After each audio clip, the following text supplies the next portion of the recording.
वड्डी सरपंच पदासाठी चुरस माजी उपसरपंच राजू वजीर यांचा उमेदवारी अर्ज दाखल।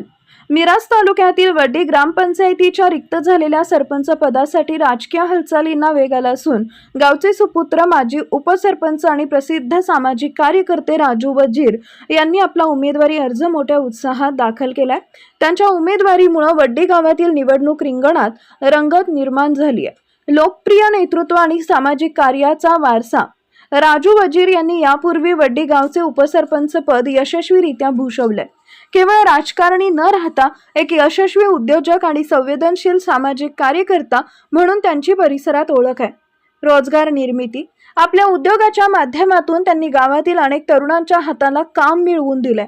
सर्वसमावेशक मदत सर्व जाती धर्मातील सामाजिक कार्याला सडल हाताने मदत करण्याच्या त्यांच्या या वृत्तीमुळे तरुणांपासून वृद्धांपर्यंत त्यांच्याबद्दल मोठी आपुलकी आहे।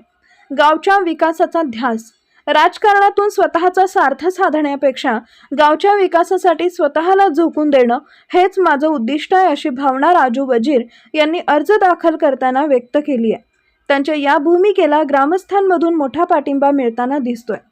दुसरी उमेदवारी आणि चुरस दुसरीकडे सौ रुपाली सुहास मगदूम यांनीही सरपंच पदासाठी आपला उमेदवारी अर्ज दाखल केलाय। त्यामुळे ही निवडणूक बिनविरोध होणार की चुरशीची ठरणार याकडे संपूर्ण मिरज तालुक्याचं लक्ष लागलंय।